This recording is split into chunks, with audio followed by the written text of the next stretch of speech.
और आपको रूबरू कराते हैं कालचक्र के विशेषज्ञ आरपी अग्रवाल जी से। इन्होंने एक कालचक्र लिखा है कि थाने में एफआईआर क्यों नहीं होती है। यानी कि नियम तो यह है, कोई भी व्यक्ति शिकायतकर्ता अपना प्रार्थना पत्र लेकर के अगर थाने पहुंचे तो उनको तुरंत पहले रिसीविंग दी जाए। ऐसा पहले होता था, लेकिन धीरे धीरे पुलिस ने नया कानून बदल दिया और एफआईआर यानी कि प्रार्थना पत्र को रिसीवन करके नहीं देती। इसी के ऊपर आरपी अग्रवाल के द्वारा लिखित कालचक्र इन्होंने बताया और जानकारी करते हैं क्या लिखा है इन्होंने कालचक्र में और क्या मामला है, क्यों एफआईआर पुलिस नहीं करती है। आइए जानकारी करते हैं आरपी अग्रवाल जी से। आरपी अग्रवाल जी, आपने जो ये लिखा है कालचक्र, क्या लिखा है जरा बताएं। ये कालचक्र में इसलिए लिखा है कि पुलिस पीड़ित की एफआईआर दर्ज क्यों नहीं करती है। वो पुलिस रेगुलेशन अधिनियम की धज्जियां उड़ाती है, यानी अवमानना करती है।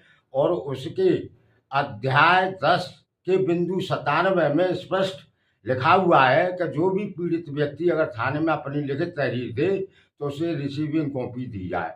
और इसी के चक्कर में मैंने जो है कालचक्र बनाया है। सुनिएगा कि अधिकांश थानों में नहीं हुई मुकदमा दर्ज, मुख्यमंत्री महोदय से मैं करता हूँ अर्ज पुलिस अपराधों में कमी दिखाए, पुलिस रेगुलेशन अधिनियम की धज्जियां रही उड़ाए। के अग्रवाल समझाए पीड़ित से तहरीर ले लेते और जांच कर कार्यवाही करे, समझा कर टरका देते। के अध्याय 10 के बिंदु 97 में पीड़ित को मिला हुआ अधिकार के मोहर लगी थाने से तहरीर देने का स्पष्ट लिखा है सार। पुलिस अवमानना करती, कोई करो शिकायत बेशक वह नहीं किसी से डरती। के अग्रवाल समझाए सुनो डीजीपी श्रीमान, पीड़ित को रिसीविंग कॉपी मिले, सुना दीजिए फरमान आरपी अग्रवाल। इसी मामले में आपको मैं बता दूं कि मैं लोनी में था और लोनी थाने में तैनात एक प्रार्थना पत्र मैंने दिया, जिस प्रार्थना पत्र को पुलिस ने गलती से रिसीविंग कर दिया। जब पुलिस को, लोनी देहात पुलिस को जब ये जानकारी हुई मोबाइल चोरी का ये मामला है, तो उन्होंने संज्ञान लिया और तुरंत रात भर फोन करते रहे, यानी मुझे फोन करते रहे कि कैसे भी रिसीविंग कॉपी को वापस दे जाए। पुलिस सुबह 10 बजे जब पहुंचा तो रिसीविंग ले ली और कह दी आपकी कार्रवाई हो जाएगी, लेकिन 1-1.5 महीना बीत जाने के बाद भी कार्रवाई नहीं हुई रिसीविंग। क्योंकि मैं पत्रकार था, इसीलिए मैंने रिसीविंग पहले से ही उसकी कलर फोटोकॉपी करा के रखी थी। मुझे मालूम है पुलिस क्या कार्रवाई करती है।